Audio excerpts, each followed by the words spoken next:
Hello friends. चलिए आज जो हम लोग देखते हैं कि फिजिक्स आप लोगों को कैसे अप्रोच करना है एनएससीजीएस के लिए। अब देखिए फिजिक्स में दो तीन क्वेश्चन आपके बनते हैं कि हमारा जो सिलेबस है हमें उसको कितना डेप्थ में पढ़ना है और किस पोर्शन पे हमारा फोकस सबसे ज़्यादा होना चाहिए। और उसके बाद जो नेक्स्ट क्वेश्चन बनता है कि हम लोग किस बुक से अपना सिलेबस कंप्लीट करें, या फिर जो भी हम लोग लेक्चर्स देख रहे हैं या फिर हम लोग जिस कोर्स से पढ़ाई कर रहे हैं उसके अलावा प्रैक्टिस के लिए या फिर रीडिंग के लिए हम लोग कौन सी बुक फॉलो कर सकते हैं। तो इन सारे क्वेश्चंस का जवाब मैं आज की वीडियो में आपको देने वाला हूं। तो सबसे पहले हम लोग एक काम करते हैं, लास्ट 2 इयर्स के एनालिसिस देख लेते हैं कि किन चैप्टर से किस तरीके के कितने मार्क्स के क्वेश्चंस अभी तक आ चुके हैं और उनका वेटेज क्या रहा है। तो देखिए मैं एग्जैक्टली 2022 एंड 23 इन 2 साल का मैं आपके साथ एनालिसिस करूंगा और इसमें एक चीज आपको दिखाऊंगा कि एग्जैक्टली आपको फोकस कहां करना है। अब देखिए हम यहाँ सबसे पहला चैप्टर जो है वो यूनिट एंड मेजरमेंट वाला चैप्टर है। अब यहाँ हम ये कहें कि सर क्वेश्चन लास्ट 2 इयर्स में नहीं आया तो इसको हम लोग प्रिपेयर क्यों कर रहे हैं। ये मानकर चलिए कि ये रूट्स हैं, आपको यहाँ फोकस करना होगा। उसके अलावा काइनेमेटिक्स में लास्ट 2 इयर्स में देखो कि 6 नंबर यानी कि 2 क्वेश्चन यहाँ पूछे गए थे लास्ट ईयर, जो इस साल 2023 में। 22 में अगर बात करें तो 2 क्वेश्चन वहां भी पूछे गए थे, सेम था, उसमें कोई उन्होंने चेंज नहीं किया। बट हम कहते हैं कि सर केवल 6 मार्क्स के, हम यहाँ पर तो काइनेमेटिक्स में 1D भी पढ़ते हैं, 2D भी पढ़ते हैं, रिलेटिव मोशन भी पढ़ते हैं, लेकिन केवल 2 ही क्वेश्चन हम लोगों को मिल रहे हैं। लेकिन ये मानकर चलिए कि ये शुरुआत है फिजिक्स की। यदि आपका अटेंशन यहाँ नहीं होगा तो आगे आप लोगों को प्रॉब्लम होगी। चलिए उसके बाद हम लोगों ने देखना है एनएलएम एंड फ्रिक्शन। अब देखिए कि जो 22 में क्वेश्चन आए थे वो 20.83% वेटेज था, लेकिन इस साल देख लीजिए कि एक ही क्वेश्चन आया। तो आप ये मानकर चलिए कि ये कोई फिक्स नहीं है कि किस चैप्टर से कितना आना है। तो ये मानकर चलें आपको हर चैप्टर को उतना ही इंपोर्टेंस देनी है जितना आप लोग किसी इजी चैप्टर को देते हो, किसी भी हार्ड चैप्टर को देते हो। ये मानकर चलिए कि आप 9th वाले पोर्शन में ज्यादा कंटेंट तैयार करेंगे, क्योंकि यहां से क्वेश्चंस ज्यादा पूछे जाते हैं। और उसके अलावा 10th वाला जो पोर्शन है, 10th वाले पोर्शन में आप लोग देखिए कि मैं आपको एक सिमिलैरिटी दिखाऊंगा। वो ये है, हमारा रे ऑप्टिक्स, इलेक्ट्रोस्टैट या फिर इलेक्ट्रिसिटी, ये 2 अलग अलग चैप्टर हैं, हम लोग इसको कंबाइन करके लिखे हैं यहाँ। मैग्नेटिक इफेक्ट ऑफ करंट, ये पोर्शन 10th वाला पोर्शन है। तो अब देखो 6, 18 प्लस 6 यानी कि 30 मार्क्स के क्वेश्चन यहां पूछे गए। 22 में देखिए आप लोग 12 12 प्लस 6 यानी 30 मार्क्स आपको यहां मिला। यानी 10th का उन्होंने एक फिक्स कर रखा है कि ये इन चैप्टर से कितना क्वेश्चंस उन्हें पूछना है। हालांकि इस बार जो है ये कोई फिक्स नहीं है कि सेम 30 मार्क्स के ही क्वेश्चन पूछे जाएंगे क्या इस पोर्शन से, नहीं, ऐसा फिक्स नहीं है। अब आपको इन चैप्टर्स को उतना ही इंपॉर्टेंस देना है जितना आप लोग 9th को देंगे। ये मानकर चलिए 72 में से 30 मार्क्स के क्वेश्चंस आप लोगों को केवल और केवल 5 चैप्टर से मिल रहे हैं। तो आपका फोकस जो होना चाहिए रे ऑप्टिक्स, इलेक्ट्रोस्टैट और इलेक्ट्रिसिटी। अब इलेक्ट्रिसिटी में भी वो क्वेश्चंस जो आपको रिपीट दिख रहे हैं, जैसे बल्ब वाला क्वेश्चन है वो आपको रिपीट दिख रहा है, 22 में भी पूछा था, इस बार भी वही क्वेश्चंस पूछे गए। तो आप लोगों को इलेक्ट्रिसिटी यानी करंट इलेक्ट्रिसिटी में आपको स्ट्रेंथ बनानी है। उसके अलावा जो थोड़ा टिपिकल टाइप क्वेश्चन पूछा जाता है वो मैग्नेटिक इफेक्ट ऑफ करंट से पूछा जाता है, ठीक है। तो यहां कई बार हम लोग इसको छोड़ देते हैं क्योंकि थोड़ा सा डिफिकल्ट पड़ता है ये चैप्टर।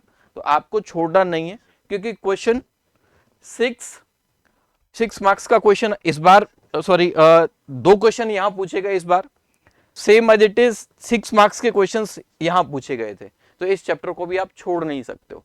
यदि इस तरीके से आप किसी चैप्टर को छोड़ते हो तो आप ये मानकर चलिए कि आपने कुछ पोर्शन अपनी मर्जी से छोड़ दिया, ठीक है। तो ये एनालिसिस मैंने आपको दिखाया।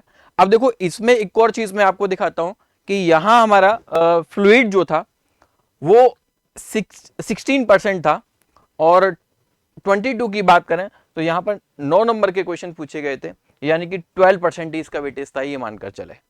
तो किसी भी चैप्टर को स्किप नहीं करना है, इक्वल वेटेज आपको देना है, और इक्वली आप लोग ये मानकर चलिए कि कोई चैप्टर आपको थोड़ा डिफिकल्ट लग रहा है तो उसकी थ्योरी जो है एटलीस्ट आप लोग प्रॉपर वे में तैयार करिए, क्वेश्चंस इतने तैयार कर लीजिए कि उसका इजी क्वेश्चन आए तो आप उसको हिट कर पाओ।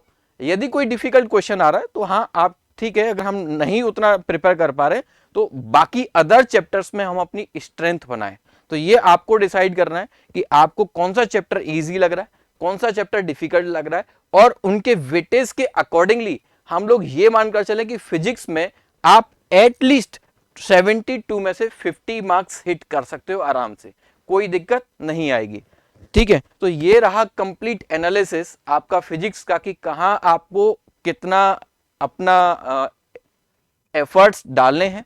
और इसके बाद जो आपकी तरफ से क्वेश्चन आता है कि सर कौन सा बुक फॉलो करें, लास्ट तक हम लोग यही क्वेश्चन पूछते रहते हैं कि हम कौन सी बुक फॉलो करें, क्वेश्चंस हम कहां से करें। तो देखिए फिजिक्स में मैं ये कहता हूं जितना हम लोग आपको कंटेंट प्रोवाइड कर रहे हैं उसके अलावा आपको कुछ क्वेश्चंस प्रैक्टिस करने हैं, तो उसके लिए एचसीवी, लेकिन कंप्लीट एचसीवी लगाने की जरूरत नहीं है, क्योंकि एचसीवी से भी जो सिलेक्टेड टॉपिक या फिर ये कहूं कि जो चैप्टर्स आपके यहां मैंने आपको प्रोवाइड किए हैं, इन्हीं चैप्टर्स को वॉल्यूम 1 एंड वॉल्यूम 2 से आप रीड करेंगे। उसके बाद उसमें भी सारे क्वेश्चंस आपको प्रैक्टिस नहीं करने, वो क्वेश्चंस भी हम आपको बता देंगे कि एचसीवी से इन क्वेश्चंस को प्रैक्टिस कर लीजिए, और हम लोग अपनी लाइव क्लासेस में उनको डिस्कस भी करेंगे। ठीक है, इसके अलावा कोई और बुक फॉलो कर सकते हैं। देखिए भाई, एचसीवी के अलावा आप कोई भी बुक फॉलो कर लीजिए, कोई दिक्कत नहीं, लेकिन वहां आपके पास उनको रीड करने के लिए समय जो है वो कम पड़ता है। जैसे मैं बात करूं एनसीईआरटी, और उसके लिए कोई रेफरेंस बुक फॉलो करें, तो मैं जिसको बेस्ट बुक मानता हूं रेफरेंस बुक, कि बच्चा उसकी थ्योरी को पढ़ने के बाद अपने आप समझ सकता है। उसके क्वेश्चंस जो लेवल दे रखा है वो क्वेश्चन लेवल इस तरीके से है, इजी, मॉडरेट एंड हार्ड। आप लोग पहले इजी क्वेश्चंस को बनाते हो, फिर मॉडरेट क्वेश्चंस को हिट करने के लिए थोड़े से आप कैपेबल होते हो, देन हार्ड क्वेश्चंस को भी आप हिट कर सकते हो। तो ये उस रेफरेंस बुक में मुझे थोड़ी स्पेसिफिकेशंस लगती हैं कि आप उस बुक को फॉलो करें। हालांकि फिजिक्स में देखोगे तो एसएल अरोड़ा वो बुक थोड़ी सी ज्यादा मोटी है, आपको देख के डर लगेगा कि इतना सारा कुछ पढ़ना है, तो इसलिए केवल वहां से आप थ्योरी पढ़ सकते हैं और वहां के सॉल्व्ड एग्जांपल्स आप लोग प्रैक्टिस कर सकते हैं। जैसे कि आप थ्योरी और सॉल्व्ड एग्जांपल्स को साथ में करोगे तो आपका कॉन्सेप्ट और क्लियर होगा। तो ये बुक के लिए केवल और केवल मैं 2 बुक फॉलो करने के लिए बोल रहा हूं, केवल एससीवी और एसएल अरोड़ा। ठीक है, तो इसमें एसएल अरोड़ा तब करनी है जब हम लोगों को थ्योरी जो है वो खुद पढ़ने की आदत है, या फिर हमें क्वेश्चंस बहुत ज्यादा लगाने, बहुत मोटी बुक है। उसमें भी आप लोग फिजिक्स में ये मानकर चलिए कि 11th एंड 12th का बुक उठाएंगे तो 4 बुक आपको मिलेंगी, वॉल्यूम 1 11th में वॉल्यूम 1 वॉल्यूम 2, ऐसे ही 12th में वॉल्यूम 1 एंड वॉल्यूम 2।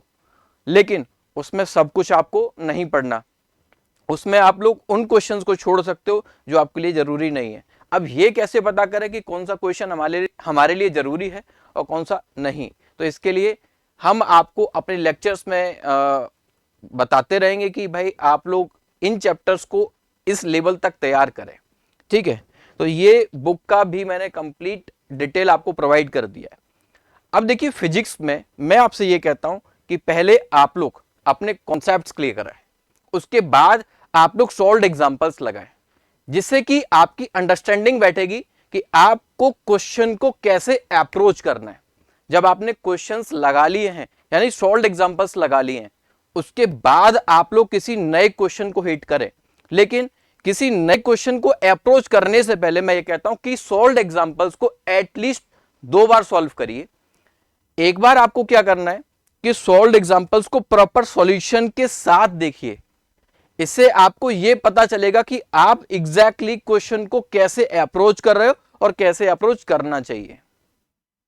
ये ऐसा इसलिए बोल रहा हूं क्योंकि हम लोग जब क्वेश्चन को देखते हैं तो जिस भी नए क्वेश्चन को आप देखोगे तो आपको जो कुछ कॉन्सेप्ट पता होता है आप उस कॉन्सेप्ट के बेसिस पर उस क्वेश्चन के लिए अप्रोच लगाना स्टार्ट कर देते हैं। और ये मानकर चलिए कि किसी भी क्वेश्चन को आप लोग जब अप्रोच करते हो तो पहली बार जो चीज आप सोचते हो तो वो आपके माइंड में फिक्स हो जाती है, आपको लगता है वही सही है। बाद में हो सकता है कि आपकी अप्रोच गलत हो और बुक की अप्रोच सही, जो भी क्वेश्चन के लिए रियल अप्रोच है वो दे रखी हो, आप बाद में अपनी अप्रोच को करेक्ट कर लो।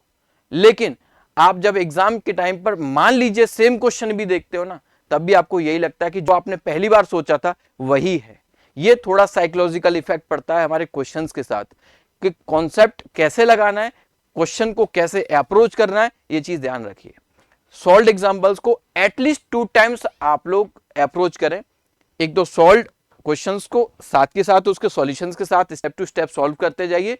उसके बाद जो सॉल्व एग्जांपल्स है उसको प्रॉपर अनसॉल्व बना दीजिए, क्वेश्चन देखिए, सॉल्यूशन को हाइड कीजिए और फिर सॉल्व कीजिए कि क्या आप सॉल्व कर पा रहे हो। यदि आपने क्वेश्चन को सॉल्व कर लिया तो ठीक है, यदि फिर भी आप क्वेश्चन सॉल्व नहीं कर पाए तो भाई मैं आपसे ये भी कहूंगा कि फिर थर्ड अटेम्प्ट उसी क्वेश्चन के लिए लेना चाहिए। नए क्वेश्चन के लिए अप्रोच तब लीजिए आप जब आप लोग उन सॉल्व एग्जांपल्स को सॉल्व करने के लिए फुली कैपेबल हो जाओ, ठीक है। क्योंकि नए क्वेश्चंस को आप लोग आराम से हिट कर पाओगे यदि आप लोगों की स्ट्रेंथ पता है आपको कि इस क्वेश्चन को ऐसे सॉल्व करना है, अप्रोच कैसे करनी है, ठीक है। तो ये मैं आपको फिजिक्स में पढ़ने का पैटर्न समझा दिया हूं, बुक कौन सी फॉलो करनी है ये मैं आपको बता दिया हूं। इससे पहले हम लोग लास्ट वीडियोस में हम आपको बता चुके हैं कि हम कैसे फिजिक्स आपको कंप्लीट कराएंगे और एनएससी जीएस को कंप्लीटली आप लोग कैसे क्रैक कर सकते हो, ठीक है। तो ये कंप्लीट इंफॉर्मेशन रही। इससे रिलेटेड और भी जितनी भी वीडियोस हमें लगते हैं कि एनएससीजीएस में ये सारी चीजें इंपॉर्टेंट हैं, आप लोगों को ये सारी चीजें जाननी है, वो हम लोग लेकर आते रहेंगे। Thank you and let's crack it.